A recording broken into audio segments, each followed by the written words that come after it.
Acts 18 in NRSV. After this, he left Athens and went to Corinth, where he found a Jew named Aquila, a native of Pontus, who had recently come from Italy with his wife Priscilla because Claudius had ordered all the Jews to leave Rome. Paul came to them, and since they were of the same occupation, tent makers by trade, he stayed with them and worked. He reasoned in the synagogue every Sabbath and tried to persuade both Jews and Greeks. When Silas and Timothy arrived from Macedonia, Paul devoted himself to preaching the word and testified to the Jews that Jesus is the Messiah. When they resisted and blasphemed, he shook out his clothes and told them, "Your blood is on your own heads. I am innocent. From now on, I will go to the Gentiles." So he left there, and he went to the house of a man named Titus Justus, a worshiper of God, whose house was next door to the synagogue. Crispus, the leader of the synagogue, believed in the Lord along with his whole household. Many of the Corinthians, when they heard, believed and were baptized. The Lord said to Paul in a night vision, "Don't be afraid, but keep on speaking and don't be silent, for I am with you, and no one will lay a hand on you to hurt you, because I have many people in this city." He stayed there 1.5 years, teaching the word of God among them. While Gallio was proconsul of Achaia, the Jews made a united attack against Paul and brought him to the tribunal. "This man," they said, "is persuading people to worship God in ways contrary to the law."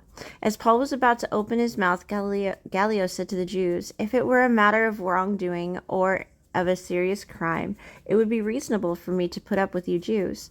But if these are questions about words, names, and your own law, see to it yourselves. I refuse to be a judge of such things."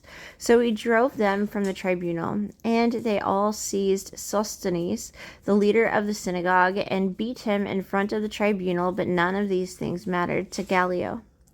After staying for some time, Paul said farewell to the brothers and sisters and sailed away to Syria, accompanied by Priscilla and Aquila. He shaved his head at Cenchreae because of a vow he had taken. When they reached Ephesus, he left them there, but he himself entered the synagogue and debated with the Jews.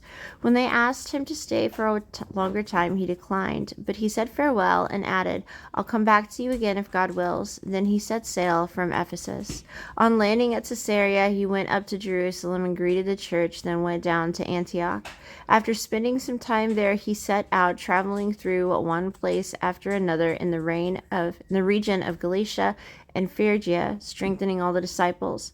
Now a Jew named Apollos, a native Alexandrian, an eloquent man who had contempt in the use of the scriptures, arrived in Ephesus. He had been instructed in the way of the Lord, and being fervent in spirit, he was speaking and teaching accurately about Jesus, although he knew only John's baptism. He began to speak boldly in the synagogue after Priscilla and Aquila heard him. They took him aside and explained the way of God to him more accurately. When he wanted to cross over to Achaia, the brothers and sisters wrote to the disciples to welcome him.